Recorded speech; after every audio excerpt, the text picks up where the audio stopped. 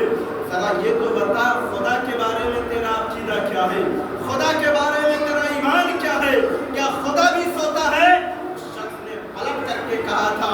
خدا کے بارے میں میرا ایک ہی عقیدہ ہے، خدا کبھی نہیں سوتا ہے، وہ ہمیشہ جاگتا ہے، اس لیے کہ خدا کی وہ ذات ہے نہ تو وہ سوتا ہے نہ تو وہ جاگتا ہے، بلکہ خدا کو اونگ بھی نہیں آتی ہے۔ اس شخص نے جب اتنا کہا کہ خدا کو اونگ نہیں آتی ہے، عورت نے پلٹ کر کے جواب دیا تھا اے اللہ کے بندے ذرا یہ بتا، سب سو رہے ہیں، زمین کا کوئی انسان نہیں دیکھ رہا ہے، کوئی پرندہ نہیں دیکھ رہا ہے، کوئی جانور نہیں دیکھ رہا ہے، آخر بتا خدا دیکھ رہا ہے، اس خدا کی بارگاہ میں ہمیں بھی جانا ہے، تمہیں بھی جانا ہے، یہ جتنے یہاں سو رہے ہیں ان سب کو جانا ہے، تم زمین پر رہ کر کے ان سب سے چھپ کر کے گناہ تو کر لے ہوئے، کیا بتا خدا سے چھپ کر کے بھی کہیں گناہ کر سکتے ہو؟ کیا خدا نہیں دیکھ رہا ہے؟ جیسی عورت نے اتنا کہا، اس نے اپنے دل کو تھاما، اپنے سر کو سجدے میں رکھا، کہتا ہے واقعی میں اور جو خدا سے چھپنے کی پورے زمین پر کوئی حصہ باقی نہیں ہے، ہر ایک گناہ ہم زمین پر کر لے، ہر ایک انسان کی نگاہ سے چھپ کر کے، ہر ایک انسان کی نگاہ سے اس کے کانوں تک آواز پہنچنے سے ہم چھپ کر کے کر لیتے ہیں، لیکن کیا خدا سے بھی ہم کہیں چھپا سکتے ہیں؟ کیا خدا ہمارے گناہوں کو نہیں دیکھتا ہے؟ ہم کیا کرتے ہیں؟ خدا ہر ایک چیز کو دیکھتا ہے، تو مسلمانوں خدا سے ڈرے، خدا سے ڈر کر کے اپنے قدم کو اٹھائے، جب اپنے قدم کو خدا سے ڈر کر کے اٹھائیں گے تو زمین پر بھی کامیاب ہو جائیں گے، آخرت میں بھی ہم کامیاب ہوتے ہوئے نظر آئیں گے۔ اور جو خوف خدا میں کوئی آنسو بہاتا ہے، آنسو بہتا ہے، تو کل بروز قیامت اللہ کے پیارے رسول صلی اللہ علیہ وسلم ارشاد فرماتے ہیں قیامت کا منظر ہوگا، جہنم کے گڈھے میں سے ایک آگ کا شعلہ باہر نکلے گا، وہ آگ کا شعلہ انسان کے پیچھے پیچھے دوڑے گا، انسان کو دوڑاتا ہوا لیتا چلے جائے گا، اور انسان اس آگ سے بچنے کے لیے بارہا کوشش کرے گا، لاکھ کوشش کرے گا، واسطہ دے گا، اے آگ تجھے ان نمازیوں کا واسطہ ہے، اے آگ تجھے ان حج والوں کا واسطہ ہے، اے آگ تجھے ان روزہ داروں کا واسطہ ہے، اے آگ تجھے ان پاک اور صاف دامن انسان کا واسطہ ہے، تجھے اللہ کے ولیوں کا واسطہ ہے، اے آگ تو ہم سے دور ہو جا، سب کا واسطہ دیتے رہیں گے، لیکن آگ ہمارا پیچھا نہیں چھوڑے گی، آگ ہمارے پیچھے پیچھے دوڑتی رہے گی، ہم آگ کے آگے دوڑیں گے، آگ اپنے لپیٹ میں لینے کے لیے ہمارا پیچھا کرتی ہوئی دوڑتی رہے گی، وہ جہنم سے نکلی ہوئی آگ ہے۔ اتنے میں جبریل امین اللہ کے پیارے رسول کی بارگاہ میں حاضر ہوں گے،